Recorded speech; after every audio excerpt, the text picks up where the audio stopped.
we go. Good evening, everybody, and welcome to Carving It Up live right here on Facebook, as well as the Carving It Up YouTube channel and the Grid Network YouTube channel. As always, I am Bryson Carver. Very excited to be with you on this beautiful Wednesday. Parnell Saint-Preux will be joining us in about 30 minutes. Good friend of mine, host of the Sports PSP Podcast, and a big-time Washington Commanders fan. You know he's going to have a lot to say in about 30 minutes from now regarding Jayden Daniels and the Commanders. Very impressive win on the road against the Bengals. Speaking of those Bengals, I'll get to them in about 15 minutes. Why they're not dead. Boy, they're on life support, but they've got a shot, and I'll explain why. In about 15 minutes, I will eat my crow on Trevor Lawrence in 10 to 12 minutes, and I am not looking forward to it, but this is an objective show. This is a show that keeps it real, that has some sense of honor and decency. And I'm a Trevor Lawrence guy. He hasn't been very good so far through the first part of the season. I'll get to that in 12 minutes. I'm not looking forward to it. After Parnell carving up the context, Matt Sluka, the quarterback of UNLV, stepped away from the program, quit the program because of an NIL issue regarding him not getting paid money that he was promised by UNLV. Get to that in about 45 minutes. You're definitely going to want to stay tuned for my take on that. Bryson's best 10, my top 10 teams in the National Football League going into week 4. Some teams getting back into the top 10 after not being there since week 1. Some teams that are still in despite a losing record. Some teams that, dare I say, are making their very first appearance on Bryce's Best 10. You're going to want to stay tuned for all that at the end of today's show. Predictions for Dallas Cowboys, New York Giants, Thursday Night Football tomorrow night with a special little carving it up twist, if you will. Stay tuned for that at the top of the next hour. Looks like we've already got some comments up in here. Patrick Brown, shout out to my man. He wrote a great article on Bryce Young. It's called Patrick's Great with Wordplay. The Bryce Isn't Right, which is available on the Grid Network's website. Check that stuff out. Another Grid Network member and a good friend of mine as well, Ryan Flowers, College Sports Talk. Check it out every Sunday morning at 11 a.m. Eastern. He says, Lawrence sucks. He said, give me my money in cash. Well, if nothing else, and I'll get to Trevor, he's set for life. So he's good, right? He's chilling.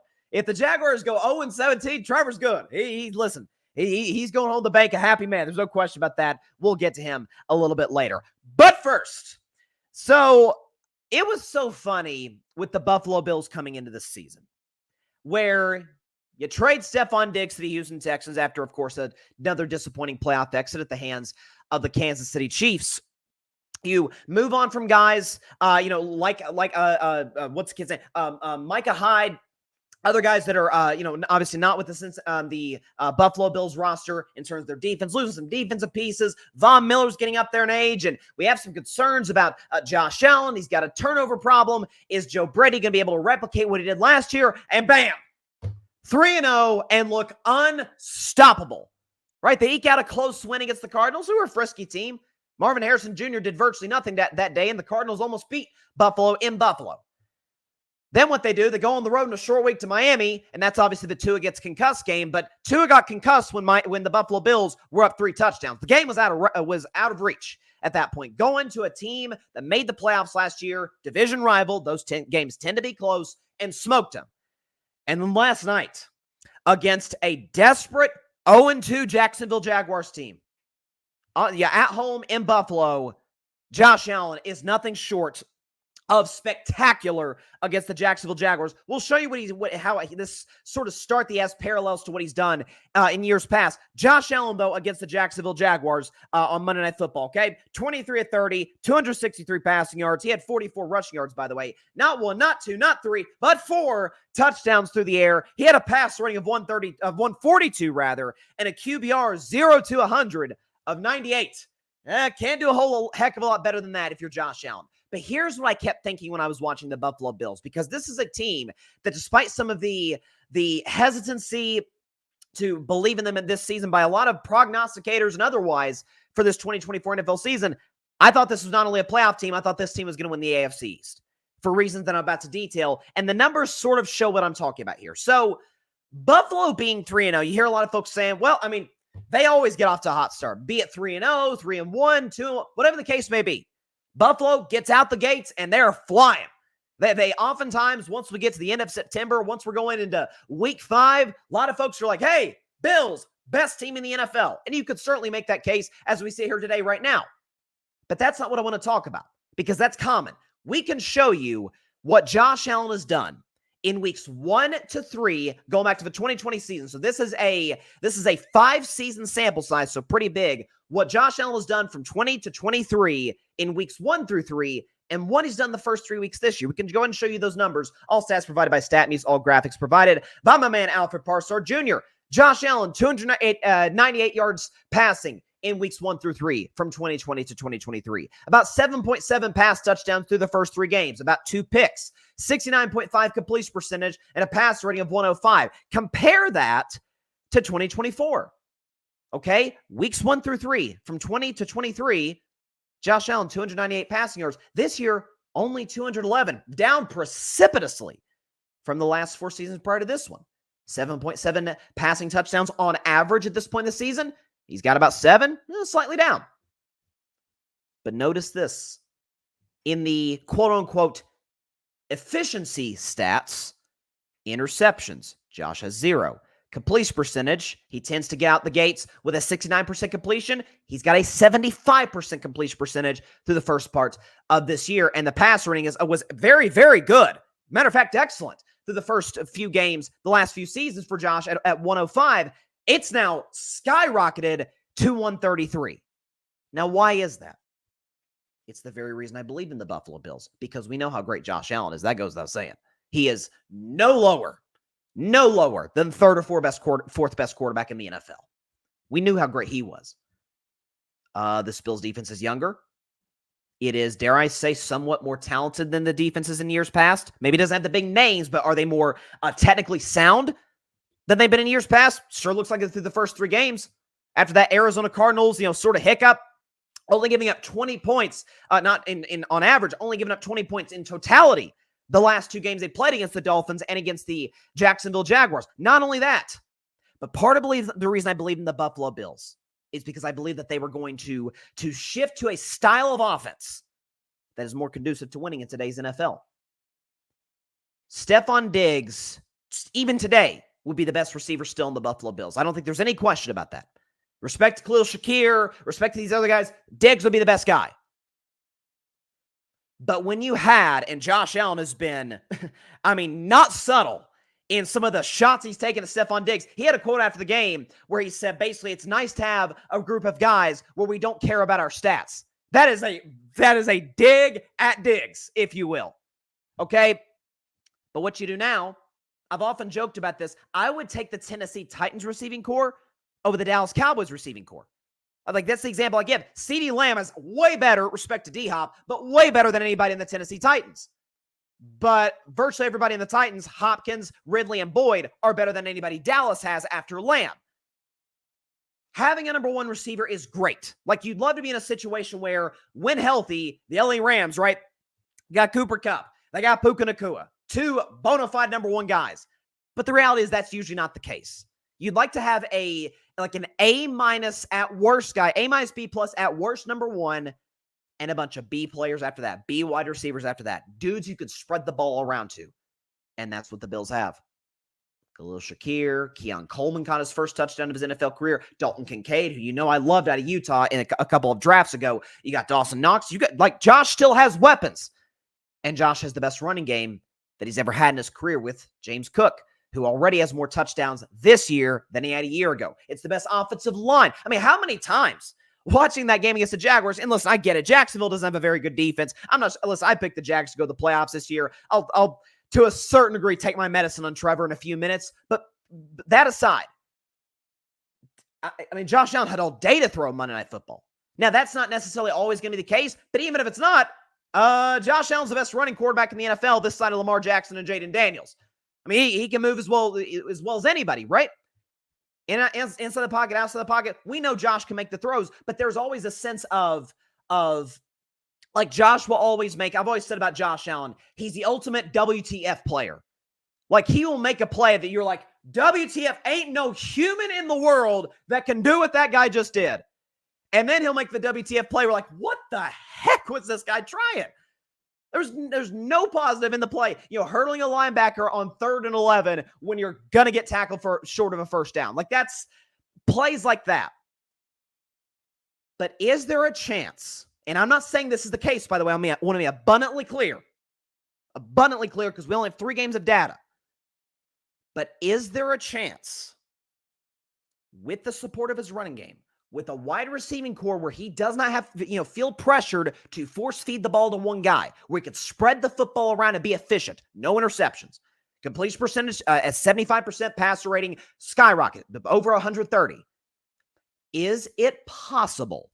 And obviously Joe Brady is the new OC who we knew, took over last year as the interim, that this might be a new Josh Allen. He'll make mistakes because they all make mistakes, of course. He'll probably throw double-digit interceptions because quarterbacks who take big risks, that's usually what they do. I mean, C.J. Stroud only throwing 4 last year was pretty incredible as a rookie. Let me ask you a question. You want to take a guess at which quarterback in the NFL has the longest active streak, going back to the playoffs, the longest active streak in the NFL without an interception? Josh Allen. 169 throws, 0 picks. Like that is, given his previous history, that I never thought in my life on this show. Yeah, I've said that about Aaron Rodgers. I've said that about Brady. I've said that about Dak and Mahomes, like guys who don't turn the football over. C.J. Stroud, like dudes who just don't throw interceptions. Josh hasn't turned the ball over because he's been more fishy. He's got support from his run game. The defense is still good. Sean McDermott, for some of his limitations as a head coach, he's great with the defense. Ask Carolina Panthers fans the year after he left. The defense went into the cellar there in Carolina. It hasn't really recovered since. So, listen, I'm not saying that the Buffalo Bills are, you're going to see Bryson's best 10 a little bit later in the show. Like, I'll give my rankings for all the teams in the NFL. But this today, we actually had this question last night in the 8 o'clock spot, which returned for season 2. Shout out to all the guys that did it. I think this is the biggest threat to Kansas City right now in the AFC. And we talk about, can Josh Allen, can the Bills finally get over the hump against the Chiefs? I don't know if they will. My leaning will say probably not, because I'm always going to bet on the dynasty, Mahomes and Andy Reid. This is their best chance to, though. We'll see. A lot of it's going to depend on who gets the home game. But then again, the closest Josh Allen came to beating Mahomes was at Arrowhead Stadium. So he's not scared of that environment. We know that. But again, it is at the very least on the board. And I'm not saying this is the case. I want to be abundantly clear that this might be a brand new Josh Allen. And if so, look the heck out for the Buffalo Bills. I could not believe coming into the season in the AFC, the discussion was, hey, the Dolphins with all their weapons, or the Jets with Rodgers coming back. I'm like, or the team that's won the division 4 years in a row with by far the best quarterback in the division and a brand new offensive philosophy with a brilliant offensive mind in Joe Brady. Buffalo's going to be scary. Now, they always get off to these hot starts, but this is a different way that they've gotten off to a hot start, and that is really important. Let's see what we got. EJ Savage, Boys in the Zone, also a member of the Grid Network, did a great show last night. Shout out to EJ. He says, Jacksonville is garbage. Doug Peterson is about to be the first head coach fired, with McCarthy following if the boys lose to the Giants. Well, listen, I'll get to that way later down the road on the show, predicting that game. So you think that's on the board? Mike McCarthy loses his job if the Cowboys lose to the Giants. Listen, you win 12 games 3 years in a row, 0 conference title games. I don't think that's ever happened in NFL history. And then you start 1-3 with a worsened roster. Listen, sure. Jerry Jones has done it before. He doesn't tend to do it. Fire coaches during season, but it's on the board. And I'll tell you what, for the Bills, this style of play is sustainable. That's the great thing too for the Bills. You can run the football. Like, this is translatable to whatever type of game you're playing. You can run the football. You can spread the ball around. Again, Josh is going to throw picks at some point. But as of right now, again, who'd have ever thought that Josh Allen would go 169 throws without a pick? I don't know. See if it continues. But if it does, consistently, yeah, watch out for Buffalo. Felt they were a contender coming into the season. It was weird that I was actually in the minority on that. I think folks have come to my side of the table now. The Bills are a very real football team. Now to the losing team. Well. So, longtime viewers and listeners of Carving Up Live, first of all, thank you. It means a lot. But y'all know I'm a big-time Trevor Lawrence fan. I've loved the guy since he was at Clemson, winning a national championship and lighting up Nick Saban's defense, the Alabama Crimson Tide in the 2019 CFP National Championship game. He was finishing in the Heisman every year and just torching college football. And he gets drafted number 1 by the Jacksonville Jaguars, has a disastrous rookie season, but I think any objective person, and we see then certainly, or we see now certainly saw, that was just a disaster with Urban Meyer. And then in year 2 with Trevor Lawrence, he got off to a little bit of a rocky start as well. And it's like, oh, where's that guy who was dealing at Clemson? And then the second half of the season, Trevor Lawrence and the Jags proceed to go from a 4-8 team, if I remember correctly, to being a division champion and winning a playoff game after 1 point trailing 27-0. And Trevor Lawrence in the second half of the season, according to Pro Football Focus, was the 3rd highest graded quarterback in the league behind Mahomes and Burrow. And then last year, the Jags, entering week 13 rather, were the number 1 seed in a crowded AFC. Trevor Lawrence gets hurt. They go on a losing streak, miss the playoffs. So on the Trevor side of it, here's where we got to be objective and show you the cold, hard facts.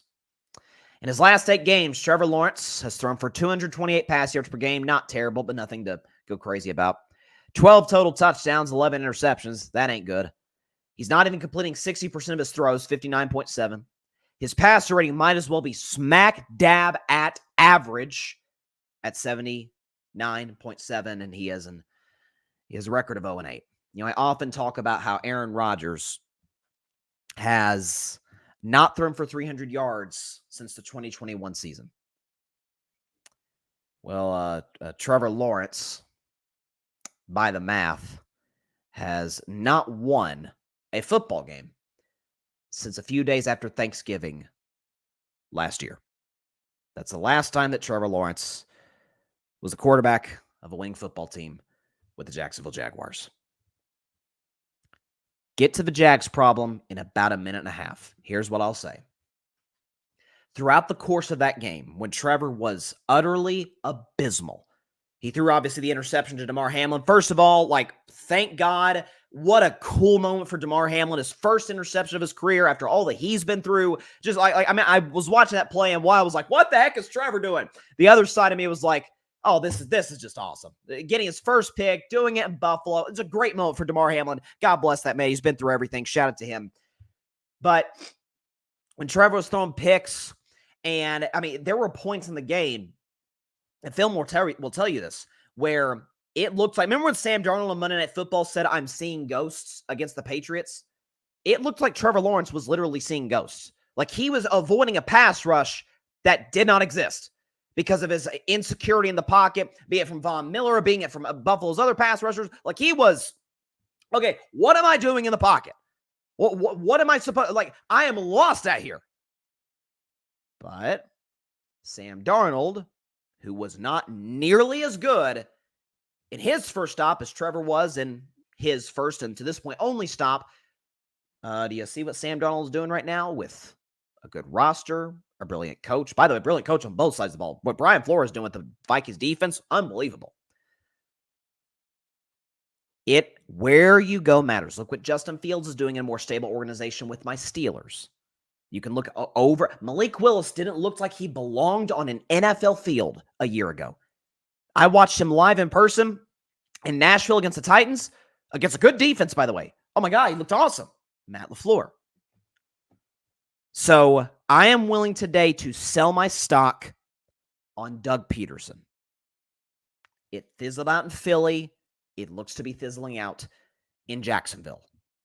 But I will not sell my stock on Trevor Lawrence. And anybody's saying, oh, we need to bench Trevor Lawrence for Mac Jones. Mac Jones, the answer. Did you see him? Even in garbage time, dude's still fumbling. Dude's still awful. Okay? Same draft class. I loved Lawrence. Did not like Mac at all. I've been proven undeniably correct on one, and the other, TBD. Not great so far. So I'm still willing to keep my Trevor Lawrence stock because that guy who was the third highest graded quarterback in the second half of the 2022 season, according to Pro Football Focus, who beat Justin Herbert in a playoff game, that guy's still there. I know he's still there. I just don't know if it's going to materialize in Jacksonville. The problem is he signed a long-term extension there. To Jacksonville, though, and what I really wanted to get into, because this is not the Jaguars being 0-8 in Trevor Lawrence's last 8 starts. That's not the main story. Because the Jaguars going in this poor stretch, it's not just a Trevor Lawrence problem. It's not just a Doug Peterson problem, an offensive line problem, maybe to a certain degree a lack of weapons problem, a defense problem. It's none of those things. We actually have footage of this. The issue with the Jacksonville Jaguars. Roll that beautiful bean footage. It happened in week 8 of last season when a kid, Wingard for the Jacksonville Jaguars, dared to disrespect the terrible towel and the greatness that comes with that in the city of Pittsburgh.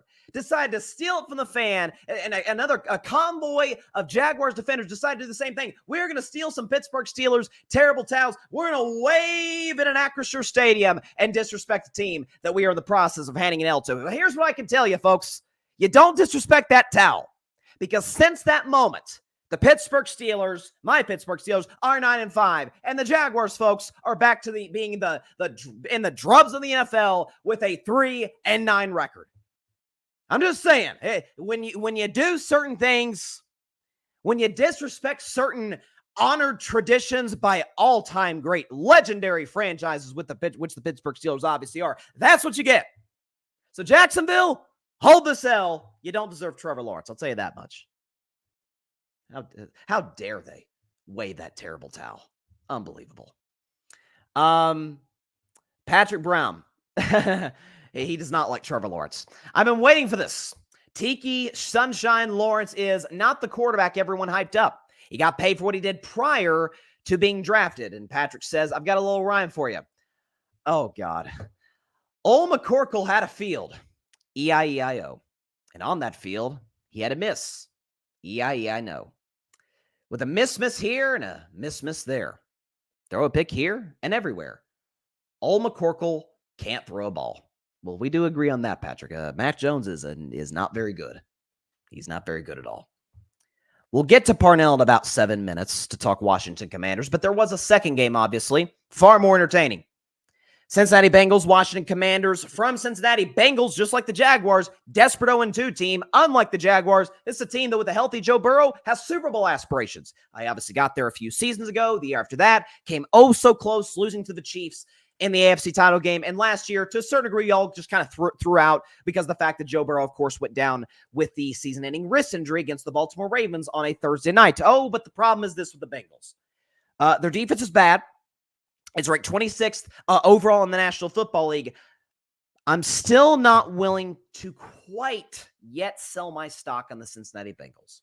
I'm not willing to sell my stock on a team quarterbacked by a guy I strongly believe still is the second best quarterback in the game in Joe Burrow, who, by the way, I could not believe the post-game conversation from the Bengals side in terms of their offense, blaming Joe Burrow. Let's see. He didn't punt. Bengals didn't punt. He goes 29-38, 324 passing yards, not one, not two, but 3 touchdowns. QBR 0 to 100 of 73 and a passer rating of 127. By the way, Jamar Chase, 6 catches for $118 and 2 touchdowns. Joe Burrow did his job. By the way, the Bengals scored 33 points on a Washington defense that can be suspect. Joe Burrow did his job. He scored 33 points at home. You should win the football game. So anybody blaming Joe Burrow, y'all watch a different game than I did. I'm just going to say that right now. There's 2 reasons why I feel good about the Bengals. One is a kind of a future look just in terms of what they've got ahead of them, and one is in the here and now. The future look is because the fact that Cincinnati, an underrated story coming into this football season, it's why I, before the year started, picked the Bengals to win the AFC North, is because quietly, because they play in one of the best divisions in football, because of the injury to Joe Burrow and how they floundered down the stretch without him, all of a sudden, the Bengals, with a minimum top 3 quarterback, had a 4th-place schedule. And that's going to materialize in the next few weeks. They've got at Carolina. Yes, I get that's, Andy Dalton, Red Rifle. potential revenge game. The Bengals, despite being 0-3, are 3.5-point favorites on the road in Carolina. So they should win that game. Then they got a tough game against the Ravens, who they struggled badly against. But then they play the Giants. They play the Browns. Philadelphia, okay, somewhat tough, but that game's at home. The Raiders, later in their schedule, they got some Titans, some Browns, some Broncos. A lot of winnable games down the stretch here for Cincinnati. And again, now a skeptic could say, well, then why didn't they beat the New England Patriots? And why didn't they beat the Washington Commanders? Washington's better than we thought. It's why I thought the Commanders were like an 8-win team that could potentially vie for a playoff spot. I really like where some of their pieces. And then New England is honest to God, I can only chalk that up to Cincinnati just doesn't come into the season ready, straight up. I mean, Joe Burrow's numbers between week 1 and week 2 in his career are abysmal. They don't win much. He has 1 win in his career between weeks 1 and week 2 in his career. So that's the long-term lookout for the Cincinnati Bengals. They can put themselves in position to where once we get to like week 14, they won't be in contention to win the AFC North. I don't think they can catch Pittsburgh, for that division spot right now. But they can be in the playoff mix with that guy quarterback healthy with Jamar Chase. You can be in the mix. Here's the long-term, rather the here and now. Look at the Bengals that could translate to long-term. I don't know if folks saw this, but it's really interesting. There was it looked like a TMZ video almost the way it was shot.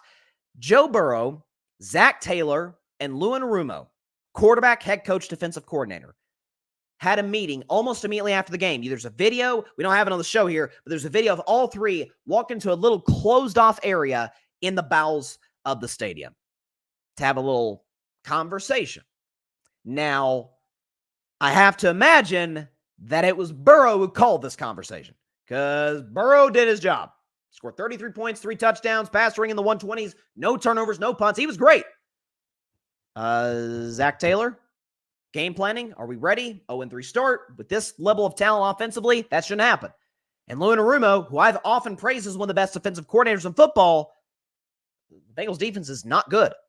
They can't get pressure to the quarterback consistently other than Trey Hendrickson. They can't stop the run. They're not a good defense. They can't turn the ball over against other teams other than against the Kansas City Chiefs, evidently. So that to me, this feels like to me a Bengals team that is going to be trashed all week to a certain degree for a good reason by the national media. I could see a situation in which they come out against the Carolina Panthers, who's feeling good about themselves, good for them, and boat races them. I could absolutely see that scenario. I'm not saying I'm predicting it. Predictions, I say those for Friday shows. Not now. If they lose to Carolina, they're done. If they're 0-4, their season's over. Not quite willing to sell stock in the Bengals just quite yet. That's all I'll say. By the way, I still cannot get over that poem by Patrick. That was beautiful. Parnell is going to be joining us in a minute. This is Carving Up Live. We're going to take a quick break.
Welcome back to Carving Up Live. Joining us now is a good friend of mine. He is the host of the Sports PSP Podcast and a big-time Washington Commanders fan. Would you please give a warm welcome back to Carving Up Live to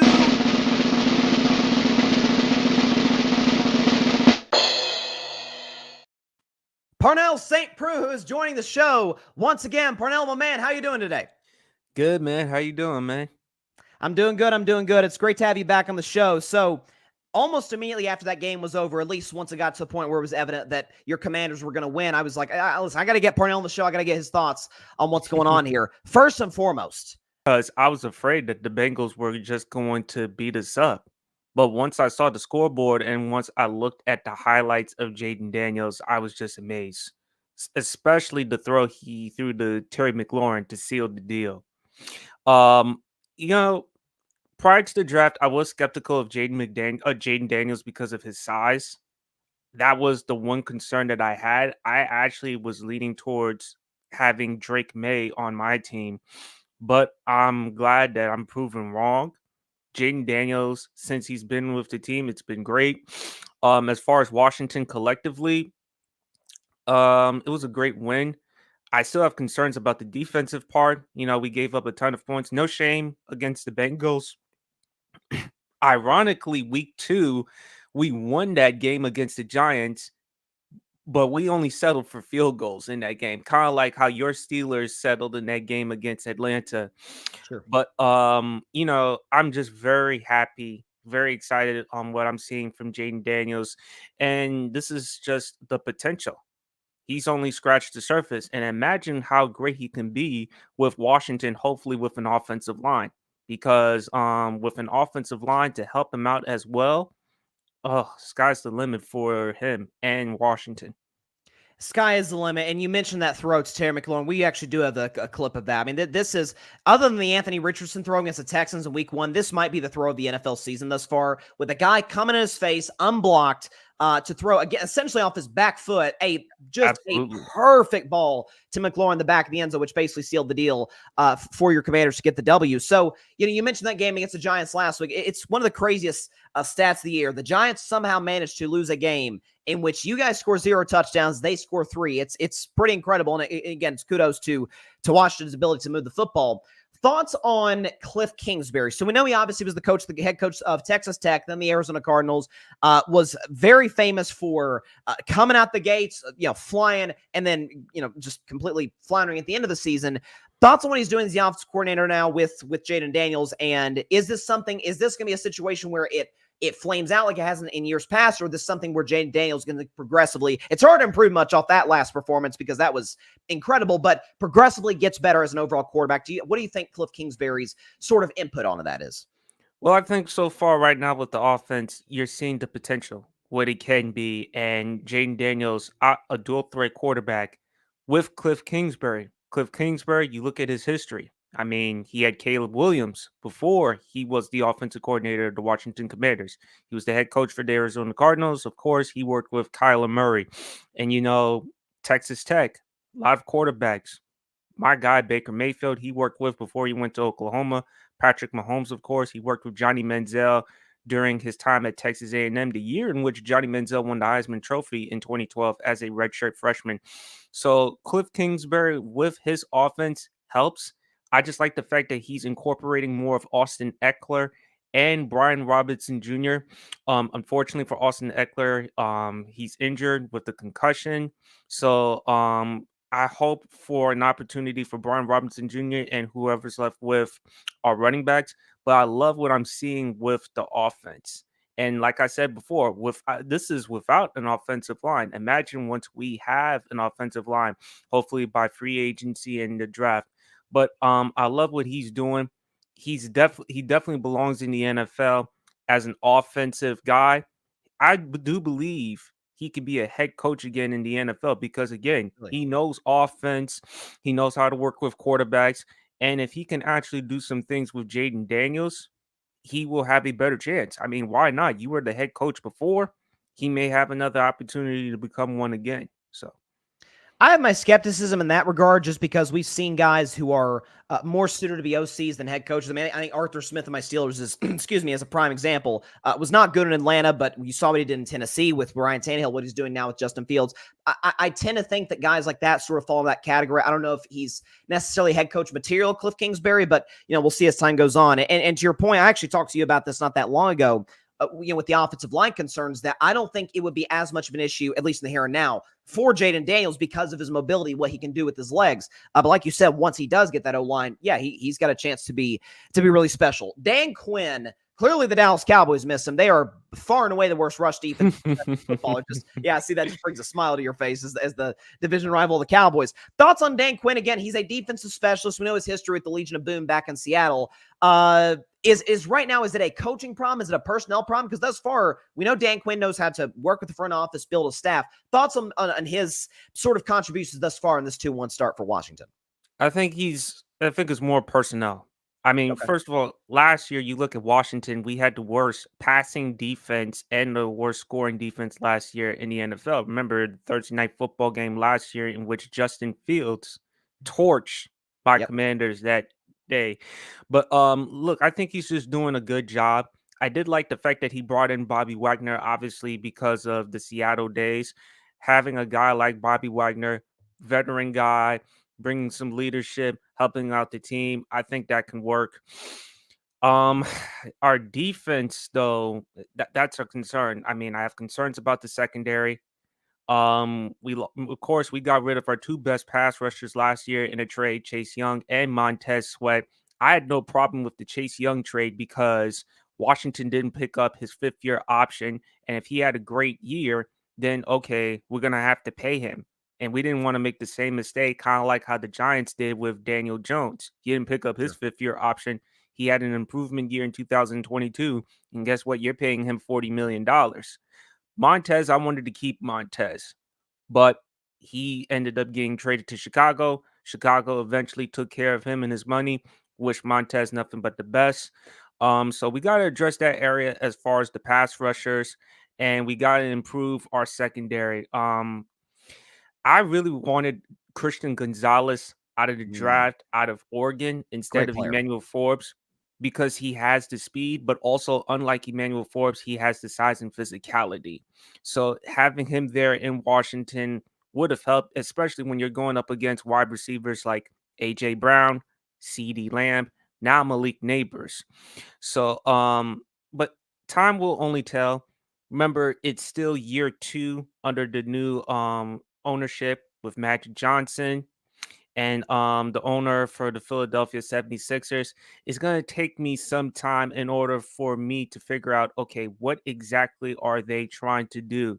Because I still can't get over the old Dan Snyder days. I just can't. Listen, I think almost by default they will be better than Dan Snyder. So any PTSD you might have, and I understand from what was the worst ownership group in professional football for a very long time, I think that's out the window. Josh Harris, Magic Johnson, I think they're going to sure things up in that regard. So listen, NFC East is a weird division, man. I mean, I feel like every team in that division for different reasons has a big question. The Giants, it's just their roster simply isn't that good. And Daniel Jones, we know his limitations. I do like Dable and Malik Neighbors, as you mentioned that previous answer you gave, is a special player. Just don't think they're good enough yet. Certainly is. Yeah, I mean Dallas has great players in individual spots, but as a roster, they're not terribly deep. And we of course have questions about the coaching staff. Philadelphia, Jalen Hurts is a turnover problem. I don't buy Nick Sirianni or Kellen Moore. The defense any given day can be god awful. Washington's young. Saquon. Oh, I'm sorry. I actually have Saquon. He should be more in the conversation for the MVP because if it were not for his contributions, imagine what Philadelphia could be. Listen, I think you can make a case if Saquon doesn't drop that pass and what I thought was an inexcusable call at the end of the Falcons game, he probably is the front runner for MVP with Darnold, Josh Allen, guys like that. But listen, Washington, of course, again, has their set of limitations as you detailed, offensive line, defense. Let's just forget NFC East. Can they make the playoffs? So, a scale of 1 to 10. How confident you think that they make the playoffs this year in the NFC? Okay, I'm being totally honest. I would say around a 2.5 or 3. Okay. I have no chance in them getting to the playoffs. Could they win at least 6 or 7 games? Yes. But in order for that to happen, we're going to have more types of performances like that from Jayden Daniels, which he's capable of. He's clearly capable of having great performances, but also at times our defense has to help him out. I mean, I hate to have our young quarterback put up those types of numbers and still no help from our defense. So I'm at a 2 or 3. But time can change because I look at Dallas. I've told you before the problem with Dallas. It's Jerry Jones. Yes. I've said it before and I will continuously say it. You know, Cowboys fans, right after that loss against the Packers, Are we going to hire Bill Belichick? Are we going to hire Jim Harbaugh? I'm like, no, you're not. You're not going to do it. You're going to keep Mike McCarthy, because as long as Mike McCarthy does exactly what Jerry Jones says, nothing. You look at the Eagles. I had them winning the division this year, and I still do, because when is it that a team in that division won it back-to-back years? And then when you look at the Giants and the Commanders, okay, the Giants, they did beat the Cleveland Browns, but let's be honest, Deshaun Watson, I'm afraid this is it for him, and I don't know what's going to happen. And when you look at the New York Giants, you saw what happened against the Vikings. You saw what happened against my Commanders, and they're going up against the Cowboys tomorrow night. Dallas should easily win that one, given how Dallas has defeated the New York Giants. Daniel Jones still, the last time Daniel Jones has beaten the Dallas Cowboys, that was the season finale during the COVID year, 2020. Since that time, it hasn't happened. So Dallas should win this one. And if you lose this one to the New York Giants, oh my goodness, imagine how worse it could be. No shame losing to the Baltimore Ravens, in my opinion, because Baltimore did what they were supposed to do, run the football. Lamar Jackson should not be throwing the ball 35, 40 times. Not when you have him and Derrick Henry running the football. You had over 200 yards rushing. Then in week 2 against the Saints, by the way, the Saints, they're actually more the sleeper team in the NFC. The question mark is with Derek Carr. I like what they do defensively, and they can run the football as well. And you saw that against the Dallas Cowboys in week 2. I think for me personally, Washington can finish 3rd in that division. Okay. I have Philadelphia 1. I have Dallas 2 because of Dak. If it were not for Dak Prescott, and I'm concerned with Dak for the next 4 years, Bryson, because we talked about this before. Dak, I thought he made a mistake taking that money. He should have entered free agency, Parnell. and I would like for him to go to Pittsburgh. Oh, listen, I mean, I did all I could on the show to recruit him to Pittsburgh. So I know you campaigned. I campaigned. I listen. I had the terrible talent. I wore the Dak hat and the jersey and all that. I mean, I mean, if nothing else, Parnell, he does the here we go. I mean, what's the Steelers hashtag on social media? Here we go. It just would have made sense, but listen, Justin Fields is he's been playing good. Very well. Though. Yeah. No, for sure. Before we get out of here, Parnell, tell everybody where you can find your show. Absolutely. Sports PSP Podcast. Please check it out every Friday nights, 9 p.m. Eastern Standard Time on YouTube. New episode will be coming out. Just finished releasing the latest video, favorite T-Pain track. So we do sports, we do some music, we do some entertainment. We do a lot of discussions on the Sports PSP Pod, and very happy with all the great success that we're having. Already 19,000 subscribers. Dang, here we go. Parnell is going to new heights right now. Sports PSP, Parnell Saint-Preux. Appreciate you joining my show, my man. Have a good one. Anytime, man. Thank you. Yes, sir. Parnell, check out his show, Sports PSP, on YouTube. Check him out on social media. He's all over the place. Does a great job. Has a great show. Great contributors he has on there as well. So shout out to him. All right. So we do it every single Wednesday, usually at 6:30, but because we had a guest, we put it off until 6:45. It's called Carving Up the Context. Basically, in this today's segment is just like gift wrapped for this segment. Essentially, what we do every Wednesday, there's a big story in the world of sports or otherwise, and there's surface value takes on. But what we try and do, here's what we do on Carving It Up, on Carving Up the Context, folks. We try and dig just a little bit deeper, carve a little bit more context, if you will, out of the segment. And in a college football season, which has as many headlines as I can possibly remember, we got a big one, and it just dropped today, and there's a chance it could get even bigger as time goes on. So, speaking of college football, as the head coach of the Colorado Buffaloes, prime time, Deion Sanders says, "Give me my theme music."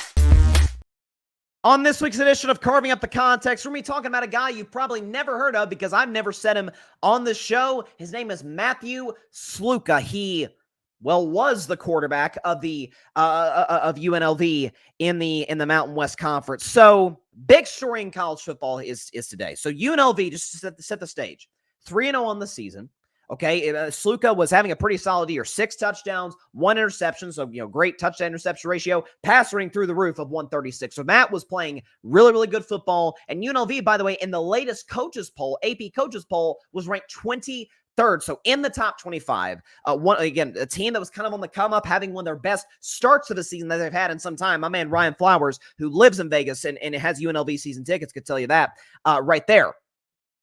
But he decided to quit the program today because of the fact that there was an issue revolving around an NIL deal. And an article here by ESPN says that he left over an unfulfilled $100K offer from the school who promised him this NIL money. So this has been not this story individually, but the whole story of NIL. This has been something that I've talked about. I've been doing Carving It Up Live since October of 2019. I started talking about this very subject in November of that year. This is something that I am personally very passionate about. I think a lot of folks, maybe in my generation, and even beyond that, are as well, is the fact that college athletes should get paid. Full stop. So I just want to set the stage. So Matthew Sluka is a quarterback. Let's just throw out an example. So let's say Justin Fields is going to be a free agent next year. He's quarterback for my Pittsburgh Steelers. Let's say he has a good season. Let's cross fingers the Steelers keep doing what we're doing offensively in terms of the improvement. Let's say Justin Fields is a free agent. Steelers didn't pick up a 5th-year option, and the Steelers or somebody else signs Justin Fields and promises him a contract and doesn't pay him. Folks, not only is that the biggest story in sports, it is the biggest story, one of the biggest stories in America. It probably leads the New York Times. It's on ESPN. It's on all the cable news networks. I mean, Justin Fields probably being brought in for primetime interviews on national news shows. It is a gigantic controversy. Well, Bryson, that's a professional athlete. It's a contract. Folks, college athletes might as well be professional athletes, and frankly, they kind of are.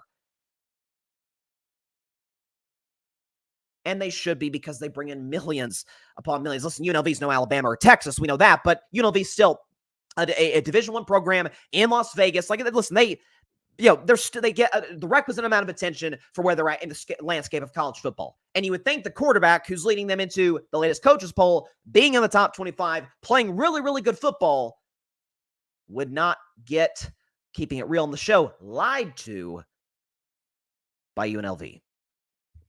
So what this story shows to me, the context of it, is that we're very young in NIL. It's only been around about 3 years legally. Is that the stigma of name, image, and likeness, for reasons I cannot quite explain, or I guess I can the more I think about it, the stigma still remains. Take it back to 2021, summer of 2021. When in a country where, let's just say I'll be diplomatic and say we're split on many issues, the Supreme Court is a good representation of that. They agree on virtually nothing. They agree 9-0. 6 conservatives, 3 liberal justices agreed across the board unanimously. 9-0. Name, image, and likeness should be legal in college sports. The most conservative member of our current Supreme Court, Justice Brett Kavanaugh, said that the previous business model of college football would be illegal everywhere else. The Supreme Court is unanimous on this. Folks, again, I don't have to tell you, that never happens. And so it goes back to, I can remember politicians have talked about it. Joe Manchin has talked about it. Mitch McConnell has talked about it. People from the right, from the left, in between, in the middle, doesn't matter, seem to be very worked up about this. And I'm seeing takes today, and I cannot, my mind can't possibly wrap around this. The idea that, he quit, screwed his teammates over. That guy, not a team for. He was playing excellent football, and they were 3-0. It would be one thing. Still, I would be on the side of the player, but it'd be one thing if UNLV was 0-7, out of bowl contention, and then just middle of the season, I'm out. I'm transferring, or I'm leaving the school. Which, by the way, NCAA rules prohibit players from playing for 2 different schools in the same season. So Matt Sluka's 2024 season is done. It is over. This also goes to me to a conversation that I've talked about as NILs become a thing, is that just like any other form of a business in America, there does need to be some level of regulations.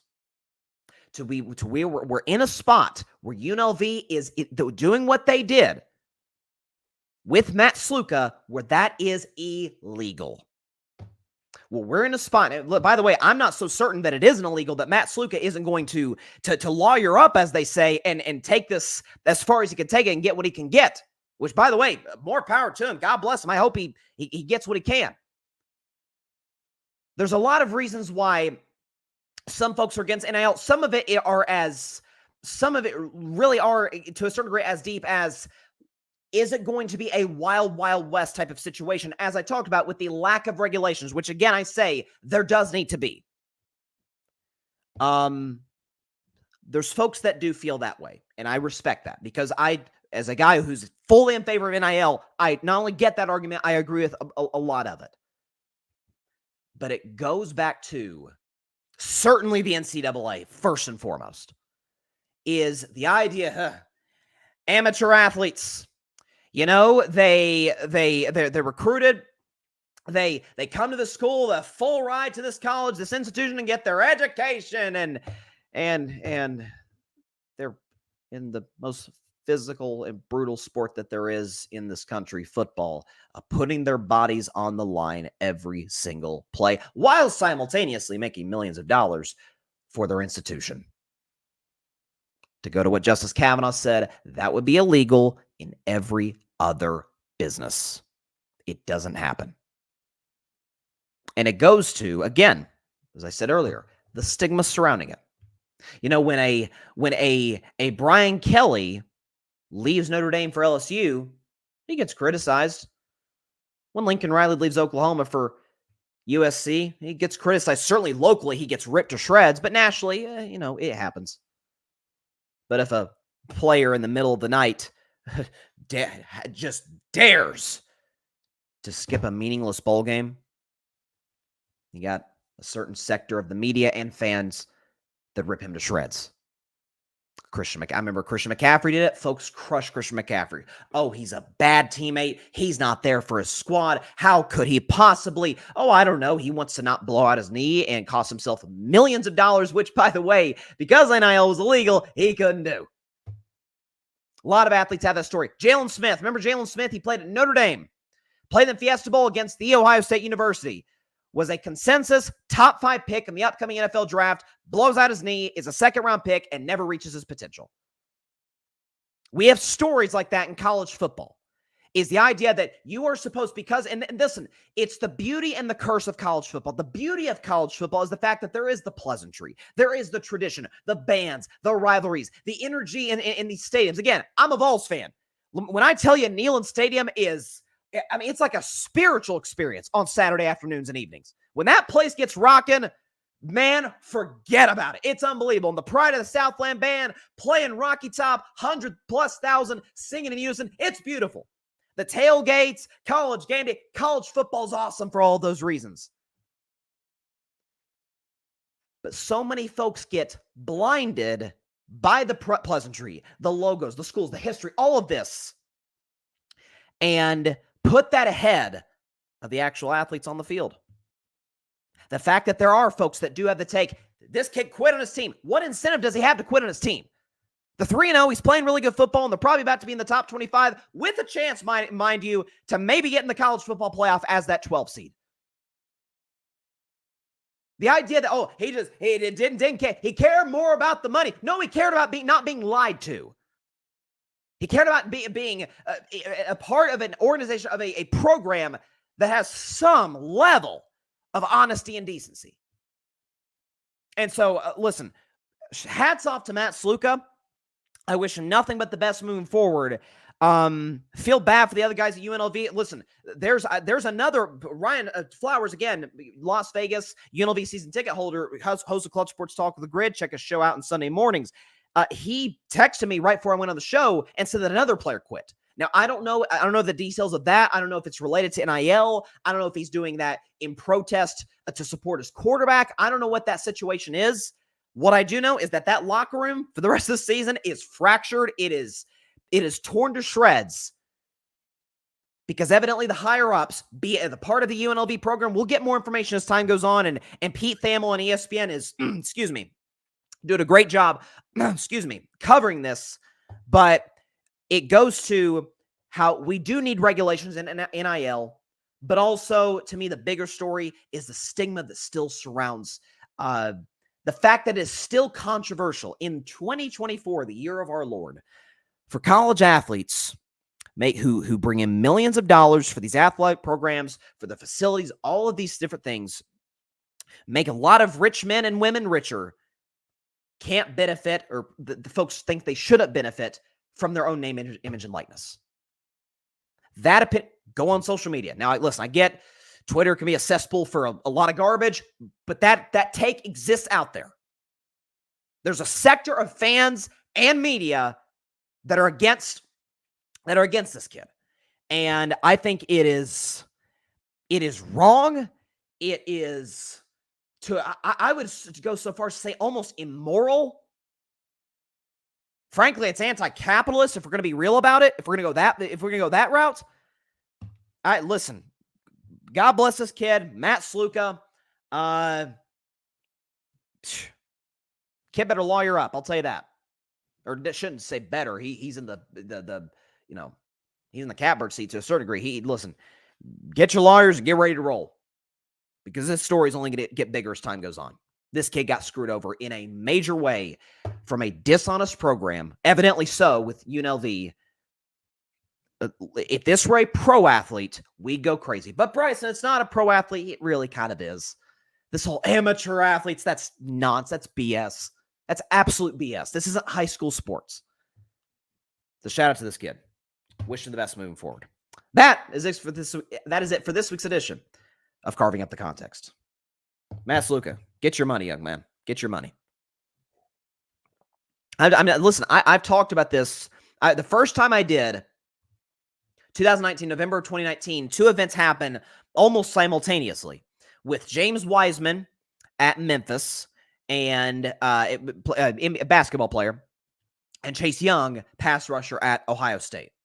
And both got in trouble because it's like the Jim Harbaugh thing. Like Jim Harbaugh years ago at Michigan, not the recent controversy at Michigan, but years ago, got in trouble because because essentially, point blank, he got a hamburger for a recruit. Like these are the rules. Some of these rules still exist today in the NCAA format. Again, it goes to show you we need a commissioner of college football. We don't need this one person at the top of the NCAA making every single decision for each and every one of these, different sports, especially college football being, the NFL's king of television. In election years, it's the election, but generally it's the NFL's king of television. College football is not terribly far behind. So just, I think absolutely unacceptable in this spot. By the way, and I'll move to Bryson's best 10 in just a second, but WNBA playoffs been going on right now.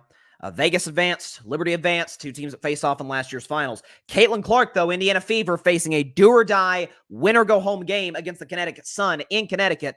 The Sun are favored minus 6.5, and Caitlin has struggled. The Fever have struggled against Connecticut this year, but if they win tonight and that game tips off in about 30 minutes, they will get a Game 3. It's the best of 3 series in the first round of the WNBA playoffs. They get a Game 3 at home, because that's the way the format works. The team with the higher seed in the first round gets home court the first 2 games. If it goes to Game 3, the lower seed gets the home court in that situation. So it obviously incentivizes the higher seed to take care of business quickly, so you don't have to play an extra game on the road. But listen, man, Fever aren't going to win the WNBA championship. I'm still rolling with the Aces and the best player in the world in the women's game, Asia Wilson.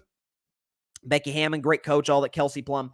But listen, it's great for women's basketball. It's great for the WNBA if Caitlin advances. I'll say that much. So pulling for the Fever tonight for sure, and Mercury and Lynx are tonight as well. Could be Diana Taurasi's last game, potentially. So this could be a really, really big night in the WNBA. So definitely listen, there's no football. Baseball's on, obviously, the chase toward the finish. But, if you got like a split screen, TV or whatever, I'm sure UTTV has the option. Watch some baseball. Watch some WNBA playoffs. It's good stuff. I mean, Sabrina Ionescu had an unbelievable night for the New York Liberty. I think she actually broke the Liberty single game playoff scoring record. So shout out to her. I've been a Sabrina fan for years on Carving Up Live. The archive will say that. So just want to give a shout out to the WNBA. And again, could be Diana Taurasi's last game of her career potentially, and could be the last game of what was a legendary rookie season by the unanimous Rookie of the Year, Caitlin Clark. All right. So again, every Wednesday we do Carving Up the Context, but we also do Bryson's Best 10. So essentially, week 4 starts tomorrow. Cowboys, Giants, predict that after the next break. But go over the top 10 teams in the NFL entering the particular week. There's a lot of movement. There's some new teams in here. There's teams returning for the first time since week 1. There's teams that have skyrocketed, teams that have plummeted. Teams aren't even in the top 10. So without further ado, let's get this background music going. Bryce's Best 10. Here we go.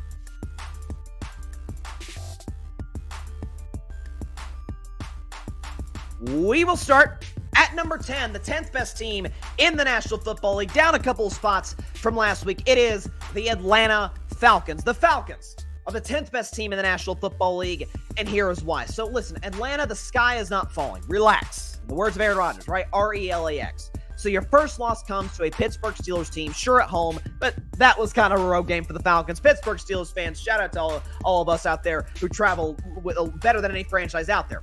But the institutional win of Pittsburgh, the not turning the ball over, playing great defense, that's the Mike Tomlin way. Kirk Cousins' first start, Raheem Morris's first game as head coach, it was going to be a little bit clunky. But you go on the road, you steal that game in Philadelphia, feel good about yourselves, and you lose a very close game that you could easily won against the back-to-back champs. Listen, if not for a horrendously bad fourth down call in the final minutes of that game, good chance he probably would have won. You still got a loaded offense. Kyle Pitts is starting to show signs of what we thought he could be coming out of Florida. Drake London, we know he's capable of. Caught that game-winning touchdown a couple weeks ago. Bijan Robinson is special. Kirk Cousins, again, veteran quarterback, off an injury. It's going to take him a little bit more time, but he's starting to look more and more like himself. Had a great first couple of drives against a great Chiefs defense. Still believe in the Falcons. Still think they're the best team in the NFC South. Atlanta, the Falcons, the 10th best team in the National Football League. Despite being 1-2, folks, got to go by the eye test, not by the standings. At number 9, also with a losing record, down precipitously from 5 spots from last week's list. Nonetheless, still on the list. It is the San Francisco 49ers. The Niners are the 9th best team in the National Football League, and here is why. Had they lose to the Los Angeles Rams, there's no George Kittle, no Deebo Samuels, no Christian McCaffrey. They lose Hargrave for the season, which is a devastating loss. There's injuries to Jarvis Ward and to Nick Bosa. Talanoa Hufanga, Drake Greenlaw. We'll see if they're able to come back, obviously, and get themselves back into the fold of things sooner rather than later. Dealing with injuries across the board. Here's what we do know. Juwan Jennings, go Vols, have a day. 3 touchdowns and well over 150 receiving yards was unbelievable. And Brock Purdy, I've been waiting. When things aren't going your way, can you maintain that level of performance? They lost the game, Bryson. It wasn't because of Purdy. Purdy's the last reason they lost that game. That was special teams that cost the 49ers and to a certain degree defense. Okay, so I am not selling my stock on San Francisco. I'm not picking them to come out of the NFC or anything, and I still think the Rams are going to win that division. But listen, I needed to see that from Brock Purdy. I need to see it more and more moving forward to make sure this is a consistent trend and not just a blip. But the kid made some excellent throws. He was good moving in and out of the pocket. San Francisco's still really good. Once they get these guys back, assuming McCaffrey's Achilles tendonitis is okay in the long run, that's a big, knock on wood for him, big-time situation with the 49ers. Still believe in them. The San Francisco 49ers, are the 9th best team in the National Football League. Making their debut on Bryson's Best 10, say it loud, say it proud, at number 8 is the Pittsburgh Steelers. The Steelers, my Steelers, are the 8th best team in the National Football League. And here is why, ladies and gentlemen, boys and girls. Here's what I can tell you.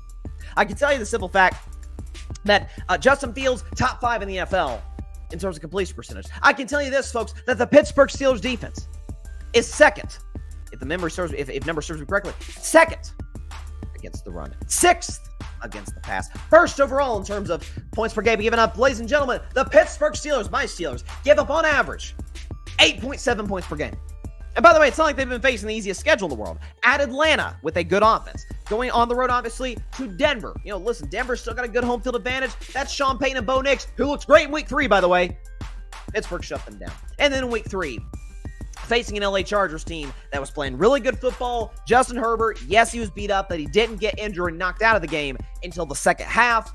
Run the football effectively. Pittsburgh's defense is all over that. Mike Tomlin's a great coach. We know that. Arthur Smith, the job that he's done with Justin Fields, dude's completing over 70% of his throws after barely struggling to complete 60% in Chicago. George Pickens doing his thing. Najee Harris, Calvin Austin with the game-breaking touchdown. Roman Wilson, I can't wait to see what this kid's able to do once he gets more and more opportunities. Listen, I thought it was a classic, barely get a winning season out of Mike Tomlin type of year. Dare I say, AFC North title may not be an unrealistic prospect for my Steelers, who are Cam shook there, the 8th best team in the National Football League. At number 7, down a spot from last week, it is the Houston Texans. The Texans are the 7th best team in the National Football League, and here's why. So I actually thought about keeping Houston at number 6 because of the fact that they lost to an unbelievable Vikings defense. I just said the Steelers got the best defense in the NFL. Minnesota's number 2. The Vikings giving up only like 10 points per game. But on the Texans side of things, the reason that they dropped a spot, and it's a little bit of a concern that I have through 3 games thus far, even though we're early in the season. They have not played a complete game yet. They're 2-1. They're first place in the AFC South.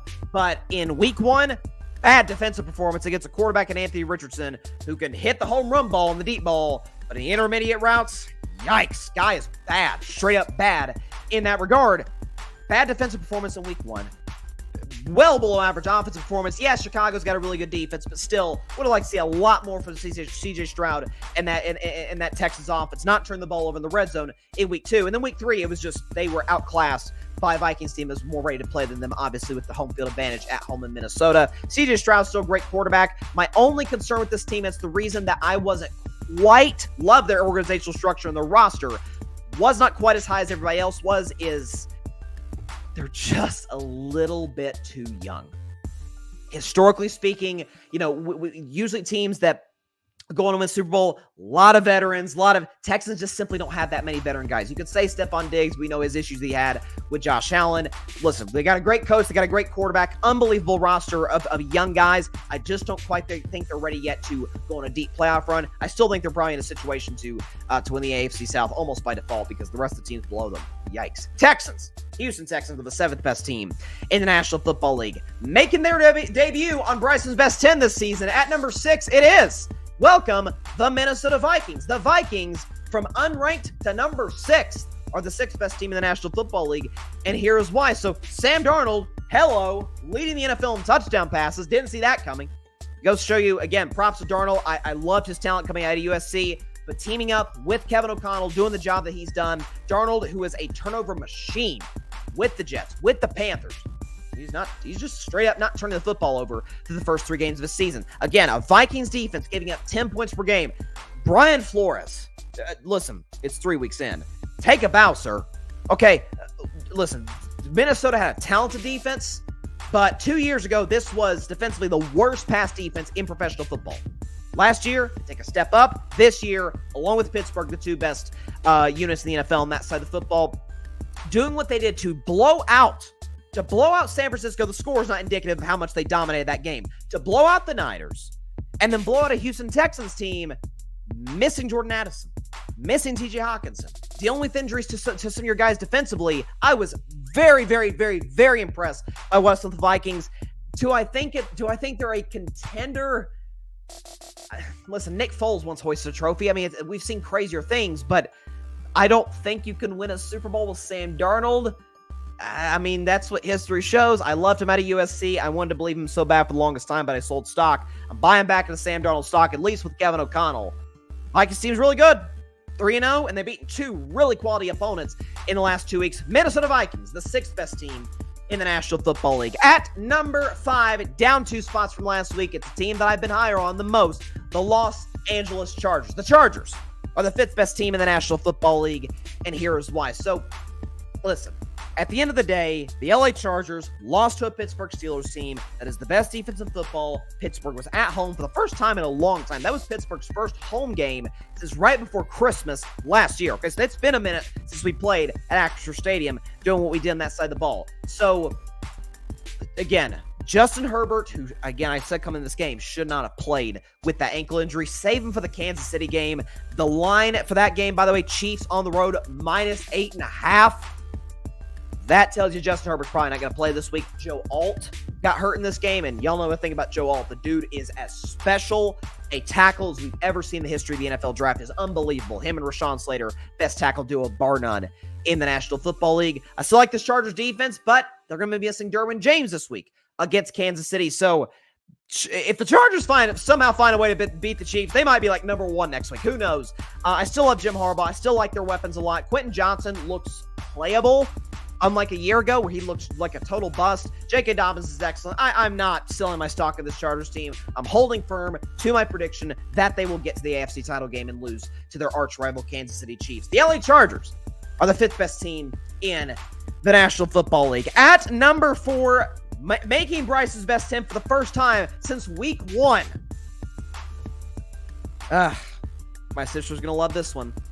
The Green Bay Packers. The Packers are the 4th best team in the National Football League, and here is why. So, listen, maybe some of this is just the bias, the fact that I was able to see this game in Nashville in person and see what Malik Willis, who a year ago, again, didn't look like he belonged on an NFL field, honest to God, with the Tennessee Titans. When Jordan Love goes down in that Philadelphia game, first of all, thank God, knock on wood for him, that it wasn't as serious as we initially thought. But number 2, my thought was, well, Green Bay's going to have to somehow find a way to cling to whatever they can and just survive the next few games with Malik Willis, the starting quarterback. Survive. They thrive. So Josh Jacobs ran the football all over the Colts in week 2. Well, Indianapolis can't really stop the run. So Green Bay, props to them winning that game at Lambeau. But on the road against the Titans team, albeit an 0-3 Titans team, quarterbacked by one of the worst QBs in the league, Will Levis. Nonetheless, okay, that's a good Titans defense. That's Jeffrey Simmons. That's L'Jarius Sneed. They got some dudes on that side of the ball for Tennessee. And Malik Willis, unbelievable deep ball, great on third down, moved very well in and out of the pocket. Green Bay didn't necessarily run the ball that effectively. Malik Willis led them in rushing, was efficient. Matt LaFleur, I was skeptical about him for years. Guy is freaking brilliant. Right now, Matt LaFleur is my coach of the year. The guy's done it. Kevin O'Connell's up there as well. LaFleur's done an insane job with a quarterback that looked genuinely, mechanically broken his first part of his career at the Tennessee Titans. Once Jordan Love gets back with those weapons, with a vastly improved defense, they got the coach, obviously, from Boston College to replace Joe Barry. Boy, look out for Green Bay. I didn't pick them to win the NFC North or anything. I picked Detroit to do that. Watch out for the Packers. I was blown away by what I saw from them last week in week 3. The Packers are the 4th best team in the National Football League. At number 3 up, I believe a spot from last week, or a couple spots, last week's edition of Bryce's Best 10. At number 3, it is the Buffalo Bills. The Bills are the 3rd best team in the National Football League, and here's why. Josh Allen's awesome. The Bills' run game is the best they've had with Josh Allen. The Bills' O-line is the best they've had with Josh Allen. The Bills' defense is excellent, and their weapons are better, much better than they get credit for. Khalil Shakir, Keon Coleman, and Dalton Kincaid, as well as Dawson Knox as well. The only reason I've got them at number 3, 3-0 record, obviously, playing exceptional football. Not the crazy hardest schedule in the world. So Cardinals, frisky team. You take care of business at home. Week 2, I did buy the Dolphins team for the jump, and Josh Allen, the Bills, own the Dolphins. Props to them. They get the W there. And then the other night against the Jaguars, I may love Trevor Lawrence, but Jacksonville is very good. Jacksonville is one of the worst defenses in professional football. Josh Allen carved them up, looked unbelievable.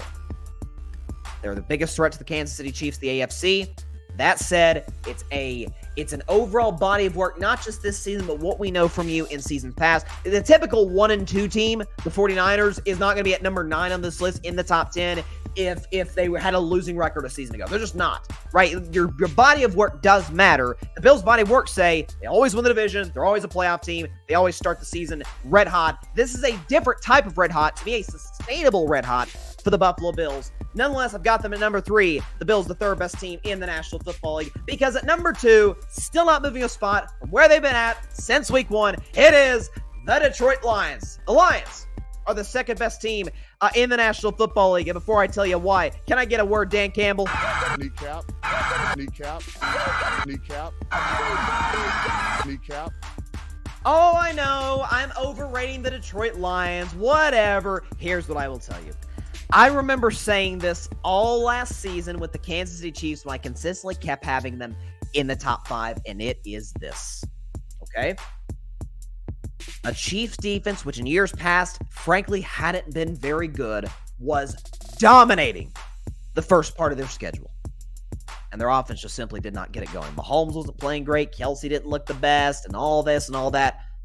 And my take was, okay, if Kansas City's biggest issue in the here and now is their offense, call me crazy, call me loony, I think they're going to get it fixed. I feel the same way about the Detroit Lions. Folks, Detroit giving up 20 to the Rams at home. Listen, 20 is nothing to go crazy about, but still 22. A Rams team that was the healthiest we've seen them to this point with Sean McVay, all those guys.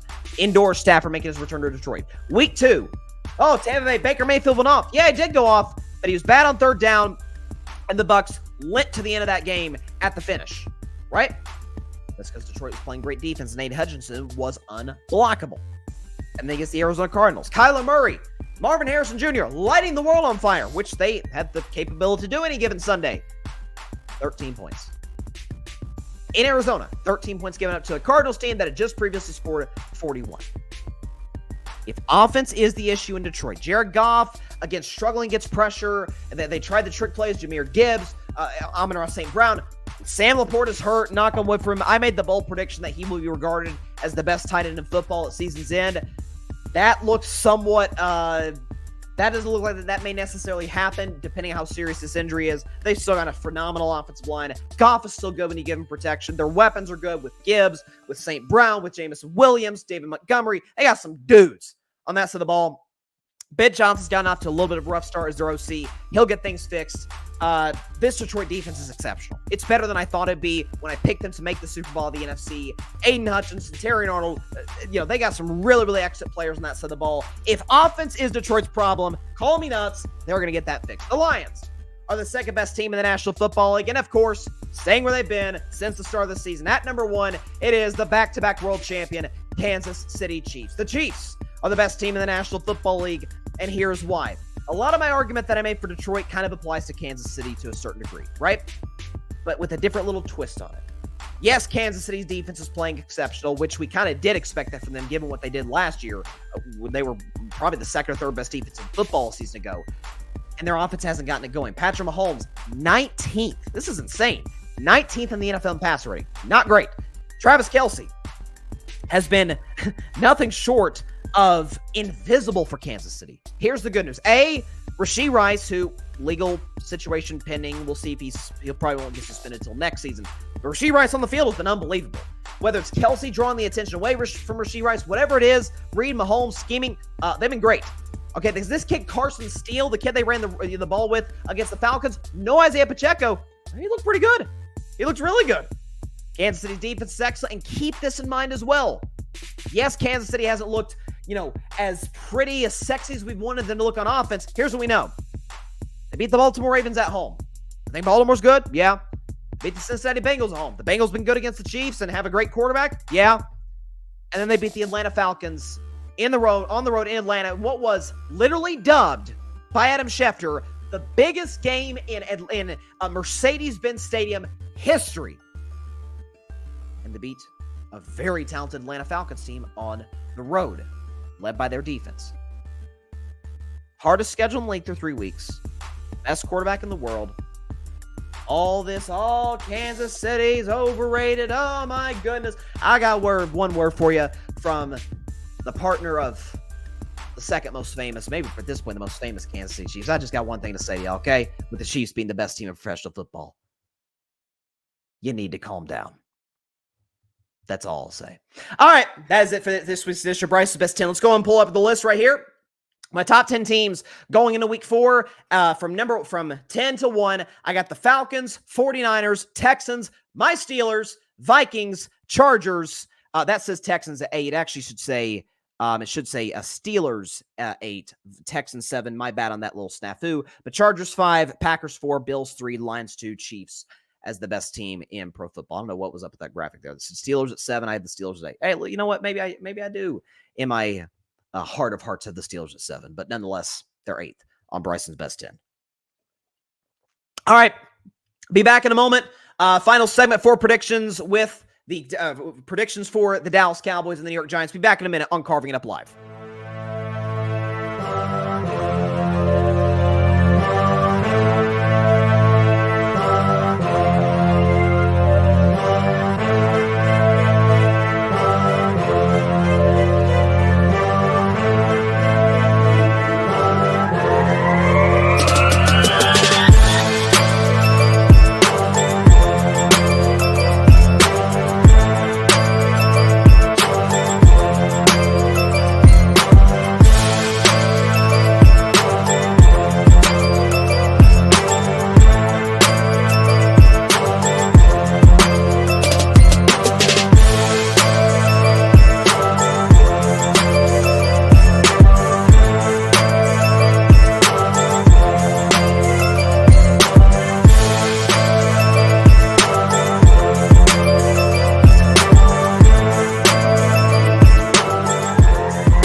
Welcome back to Carving Up Live. So before we get out of here, we got predictions for the Week 4 opener, Thursday Night Football, between the Dallas Cowboys and the New York Football Giants. Let's go and get the background music back going on right now.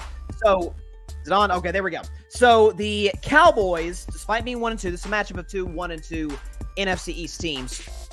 The Dallas Cowboys in this matchup on the road in the Meadowlands are 6-point favorites against the Giants. The Giants coming off a solid win against the Cleveland Browns in Week 3. That was my upset of the week, and I hit that dead on because at the end of the day, why in God's green earth would I ever bet on Deshaun Watson? Now you can make the same case with Daniel Jones, but you got to pick one or the other.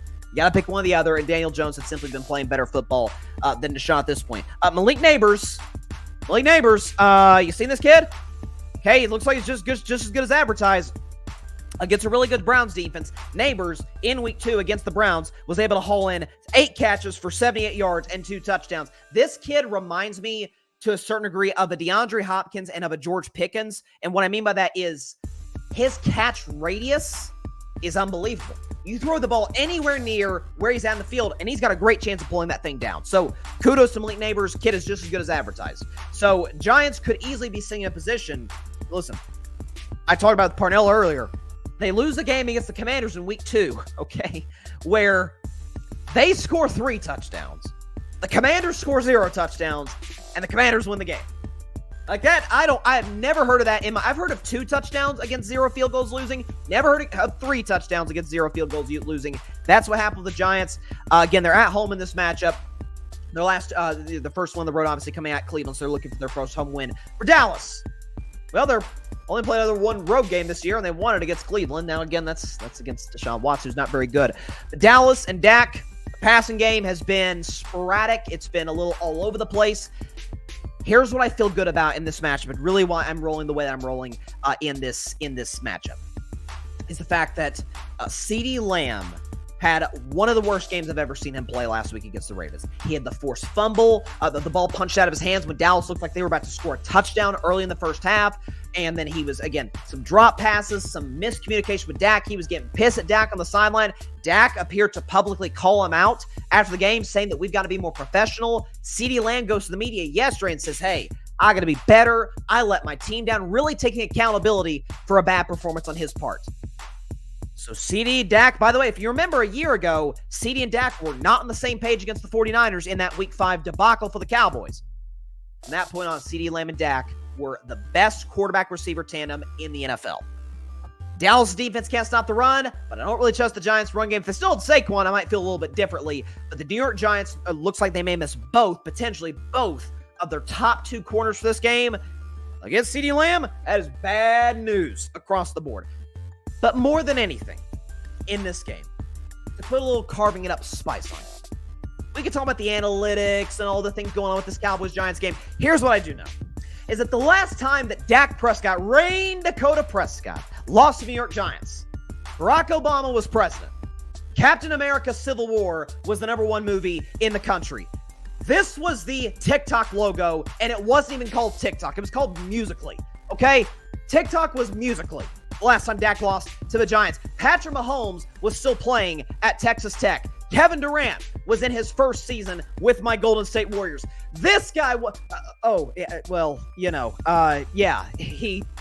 that. Cowboys win. Dak hasn't lost to the Giants since 2016. That ain't changed today. Cowboys win 26-17 against the New York Giants. They do cover the 6 points in this spot, and Dallas able to bounce back. Listen, this is a game where if Dallas loses, listen, people have commented on the show. Heads could potentially roll. McCarthy could lose his job. Who knows? Dallas has to win this game. Dallas will win this game because Dak is the father of the New York Giants. By the way, the last time Dak lost to the Giants, I was 13. And I did not have all this facial hair, I'll tell you that much. All right, that is all the time we have for today's show. Appreciate everybody stopping by as always. Shout out to Parnell Saint-Preux for joining the show. Check out his podcast, the Sports PSP Podcast, every Friday night at 9 p.m. Eastern. A good friend of mine. Shout out to him. Appreciate him for coming on the show and taking time out of his day to join us. Appreciate you, the audience, for taking time out of your day to tune into today's show. Be sure to catch Carving It Up live on Friday at 6 p.m. Eastern, 3 p.m. Pacific time, right here on Facebook, as well as the Carving It Up YouTube channel and the Grid Network YouTube channel. Of course, be sure to like, share, comment, and please take 2 seconds out of your day. Hit that big red subscribe button down there. It helps the channel grow exponentially. We are on the road. The next goal is to get to 5,000 subscribers. That's what we're aiming to do. That's the goal. That's what we're trying to accomplish in Carving It Up's life. So if you have not subscribed, hey, just takes a couple seconds. Hit that big red subscribe button down there, and boom, you're part of the Carving It Up family. And if you have subscribed to the show, thank you so much. It means everything to me, to everybody who's been a part of this thing from day one. Please tell your friends about it, your family about it, everybody you know about it, except for your sleeping cat.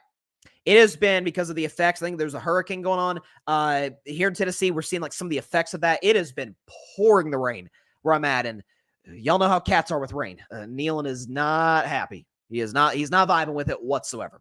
So there you go. Just as importantly, be sure to go subscribe to the Grid Network. That is GRYD, the Grid Podcast Network, right here on YouTube, rather, as well as on any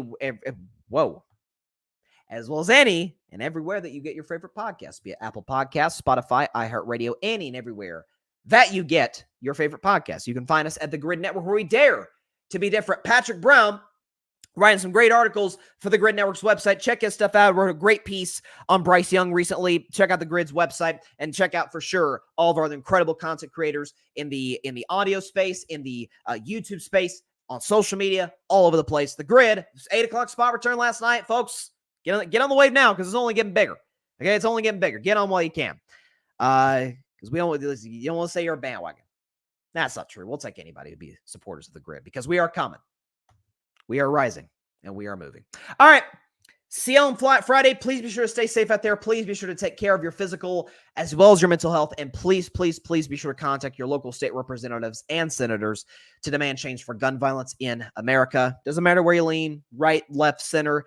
This is an issue that affects every single one of us on a day-to-day basis in this country. And doesn't matter where you hear any sort of gaslighting, oh, this isn't a problem, or oh, there's only one solution to the problem. Both are BS. Both are not true. It's a gigantic problem that needs a number of nuanced solutions to solve it. And this being an election year, if any of the leaders that you could vote for or against shows any sort of nonchalant, no attitude towards trying to address this problem, either vote them out or vote against them, because we got to get this solved as soon as we can and addressed to protect and save the people of this great country.